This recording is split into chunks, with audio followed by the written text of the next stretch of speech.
இந்த வாரம் திரை விமர்சனம் நிகழ்ச்சியில அடுத்து நாம பார்க்க போற படம் யமன். லைகா புரொடக்ஷன்ஸ் மற்றும் விஜய் ஆண்டனி ஃபிலிம் கார்ப்பரேஷன் சார்பாக சுபாஷ் கரன், ஃபாத்திமா விஜய் ஆண்டனி ப்ரொடியூஸ் பண்ணியிருக்கிற இந்த படத்துல விஜய் ஆண்டனி, மியா ஜார்ஜ், தியாகராஜன், சங்கிலி முருகன், ஜி மாரிமுத்து, சார்லி, பிரின்ஸ் நித்திக், சாமிநாதன், ஜெயக்குமார், கிரண், அருள் டி சங்கர் இப்படின்னு நிறைய பேர் நடிச்சிருக்காங்க. இந்த படத்துக்கு இசை விஜய் ஆண்டனி. இந்த படத்தை சினிமோட்டோகிராஃபி பண்ணி டைரக்ட் பண்ணியிருக்கிறாரு ஜீவா சங்கர். அம்மா அப்பா இல்லாம சின்ன வயசுலேருந்து தன் தாத்தாவோட அரவணைப்பில் வளர்ந்துட்டு வராரு யமன்கிற விஜய் ஆண்டனி. ஒரு கட்டத்தில் தன் தாத்தாவுக்கு உடம்பு சரியில்லாமல் போக அவரை காப்பாற்ற அவருடைய ஆப்ரேஷன் செலவுக்காக தனக்கு தெரிஞ்சவங்க கிட்ட எல்லாம் பணம் கேட்குறாரு. இந்த நிலையில் ஒரு ஆக்சிடென்ட் கேஸில் ஆஜரானா பணம் கிடைக்கும்னு ஒருத்தர் சொல்ல விஜய் ஆண்டனி அதுக்கு சம்மதிக்கிறாரு. அப்படி சம்மதிச்ச அவர் அந்த ஆக்சிடென்ட் பண்ணினது தான் தான்னு கோர்ட்டில் ஆஜராகி ஜெயிலுக்கும் போறாரு. பணம் கிடைக்குங்கிற நம்பிக்கையில் செய்யாத தப்ப தான் தான் பண்ணினேன்னு ஏற்றுக்கிட்டு ஜெயிலுக்கு போறாரு விஜய் ஆண்டனி. அங்கே ஜெயிலில் இருக்கிற முன்னாள் எம்எல்ஏ தியாகராஜனோட ஃப்ரெண்ட்ஷிப் கிடைக்குது. அதுக்கப்புறம் தான் தெரியுது அந்த ஜெயிலில் தியாகராஜனுக்கு நிறைய எதிரிகள் இருக்காங்கன்னு. இந்த சூழ்நிலையில் தியாகராஜனுக்கு ரொம்ப விசுவாசியாக மாறிடுறாரு விஜய் ஆண்டனி. இப்படி மாறினதுக்கு அப்புறம் ஒரு மினிஸ்டர் கிட்ட இருந்து மிரட்டல் வருது இவருக்கு.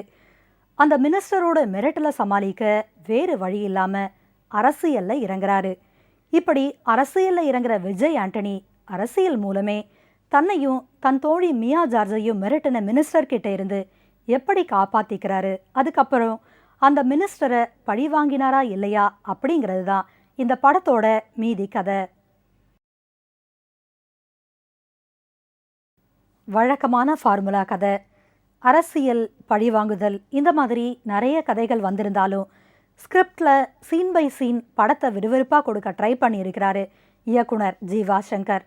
இவரோட இந்த முயற்சி பார்க்குறதுக்கோ கேட்குறதுக்கோ நல்லதாக இருக்குது. விஜய் ஆண்டனி, ஜீவா இவங்க கூட்டணியில் இது 2வது படம். இதுக்கு முன்னாடி இவங்க கூட்டணியில் வெளிவந்த படம் நான். விஜய் ஆண்டனி யமன்கிற கேரக்டரில் நடிச்சிருக்கிறாரு. சில சீன்ஸில் இவரோட ஆக்டிங் நல்லாவே இருக்குது. பர்டிகுலராக சொல்லணும்னா அமைச்சர்கிட்ட பேசுகிற டைலாக்ஸ், அரசியல் சூழ்ச்சிகளை சமாளிக்கிற விதம், அதுக்கப்புறம் அதை மூழ்கடிக்கிறது, அதிகார வர்க்கத்தால் ஷாக் ஆகுது, இப்படின்னு இவரோட ஆக்டிங்கை பற்றி சொல்லிகிட்டே போகலாம். மியா ஜார்ஜ் இவங்க டைரக்டர் என்ன சொன்னாரோ அதை கரெக்டாக உள்வாங்கி நடிச்சிருக்காங்க. இதை படம் பார்க்கும்போது நாம உணரலாம். அரசியல் சதுரங்க விளையாட்டுல ஒரு அரசியல்வாதியா தியாகராஜன் நல்லாவே விளையாடி இருக்கிறாரு அவரோட ஆக்டிங்ல.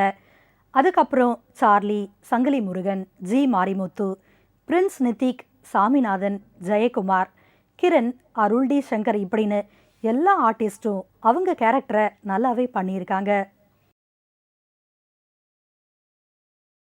டைரக்டரே சினிமோட்டோகிராஃபியும் ஹேண்டில் பண்ணியிருக்கிறது இந்த படத்துக்கு இன்னொரு ப்ளஸ். பர்டிகுலராக சொல்லணும்னா சீன்ஸோட லைட்டிங் மூவ்மெண்ட்ஸ். படத்தோட editor Veera Senthilraj, art director V Selvakumar, stunt director Dilip Subrayan, நடன டைரக்டர் ஷெரீஃப் இவங்க உட்பட எல்லா டெக்னீஷியன்களும் அவங்கவங்க ஒர்க்ஸை 100% கொடுத்துருக்காங்கன்னு சொல்லலாம். விஜய் ஆண்டனியோட rerecording, lyric writer Annamalai, Pa Vetrichelvan, கோ சேஷா, ஏக்நாத் ராஜ் இவங்க எல்லாருடைய வேர்ட்ஸும் படத்தோட பேக்போன். மொத்தத்தில் யமன் ரசிக்கலாம்.